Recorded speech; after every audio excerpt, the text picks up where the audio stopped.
સુરત મહાનગરપાલિકાના કર્મચારીઓના વિવિધ યુનિયનોના હોદ્દેદારો, કારોબારી સભ્યો અને સક્રિય કાર્યકરોએ એક દિવસનો ધરણાનો કાર્યક્રમ આયોજિત કર્યો હતો. આ ધરણો એસએમસીના ડેપ્યુટી કમિશનર નિધિ સિવાચ દ્વારા ગેરકાયદેસર રીતે યુનિયન ઓફિસનો કબજો લેવા અને યુનિયનોની બદનામી કરવાના આરોપોને લઈને કરવામાં આવ્યું. યુનિયનના નેતાઓએ જણાવ્યું કે ડેપ્યુટી કમિશનરની કાર્યવાહી યુનિયન ચળવળને નિષ્ક્રિય કરવાનો પ્રયાસ છે. તેઓ મુખ્યત્વે 3 માંગ કરી હતી. ડેપ્યુટી કમિશનર શ્રીમતી નિધિ સિવાચને ડેપ્યુટી પરથી તાત્કાલિક ગુજરાત સરકાર દ્વારા પરત બોલાવી લેવા, એસએમસી દ્વારા કબજે કરાયેલ તમામ યુનિયન ઓફિસોનો કબજો તાકીદે યુનિયનોને માનભેર પરત કરવો, યુનિયનોની ચાલુ પડતર માંગણીઓનું તાકીદે નિરાકરણ કરવું. ધરણામાં ભાગ લેતા યુનિયનના સભ્યોએ જણાવ્યું હતું કે યુનિયન ઓફિસોનો કબજો લેવાથી તેમની નિયમિત કામગીરી અને કર્મચારીઓ સાથેના સંપર્કમાં વિક્ષેપ પડ્યો છે. તેઓએ આ કાર્યવાહીને શ્રમિકોના સંગઠન અને અભિવ્યક્તિના અધિકારો પર હુમલો ગણાવી છે. ધરણામાં સુરત મહાનગરપાલિકા કર્મચારી મહામંડળના વિવિધ સંગઠન યુનિયનોના સભ્યોએ ભાગ લીધો. તેઓએ જણાવ્યું હતું કે જો તેમની માંગણીઓ પર તાત્કાલિક ધ્યાન ન આપવામાં આવે તો તેઓ આગળનો કડક પગલાં ભરવા માટે બંધનકર્તા ગણાશે. હું મોહમ્મદ ઇકબાલ શેખ, સુરત મહાનગરપાલિકા કર્મચારી મહામંડળ.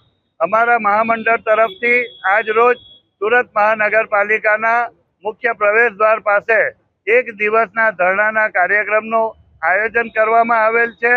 ગત 19મી નવેમ્બરની મધ્યરાત્રિએ અને 20મી તારીખે મોડી રાત્રિએ સુરત મહાનગરપાલિકાના પરિસરમાં આવેલ અમારી યુનિયન ઓફિસોના તાળા તોડી અને બળજબરીપૂર્વક જે કબજો લઈ લેવામાં આવ્યો, અમારો સામાન બહાર ફેંકી દેવામાં આવ્યો, તેના વિરોધમાં અને સાથે સાથે અમારા યુનિયનોને જે રીતે બદનામ કરવામાં આવ્યા છે અને સાથે સાથે યુનિયનના અગ્રણીઓને બદનામ કરવામાં આવ્યા છે, તેનો પણ આજે આ તકે અમે વિરોધ કરી રહ્યા છીએ. અને આ કૃત્ય સુરત મહાનગરપાલિકાના ડેપ્યુટેશન પર મુકાયેલા ડેપ્યુટી કમિશનર શ્રી દ્વારા જ્યારે કરવામાં આવી રહ્યો છે, ત્યારે અમે ગુજરાત સરકાર પાસે અમે માંગણી કરી રહ્યા છીએ કે આ ડેપ્યુટી કમિશનર શ્રીને ડેપ્યુટેશન પરથી તાકીદે સરકારમાં પરત બોલાવી લેવા જોઈએ.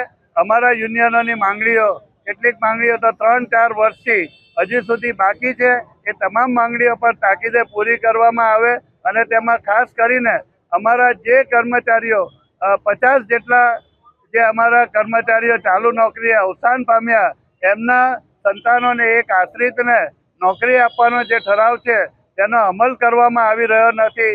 તેનો તાકીદે અમલ કરવામાં આવે અને અમારા ખાસ કરીને વર્ગ 4ના જે કામદાર ભાઈ બહેનો ચાલુ નોકરીએ સ્વૈચ્છિક રીતે રાજીનામું આપે તો એમના એક સંતાનને નોકરી આપવામાં આવે આશ્રિત તરીકે. એ અંગેની પણ આજ રોજ અમે અહીં માંગણી કરી રહ્યા છીએ.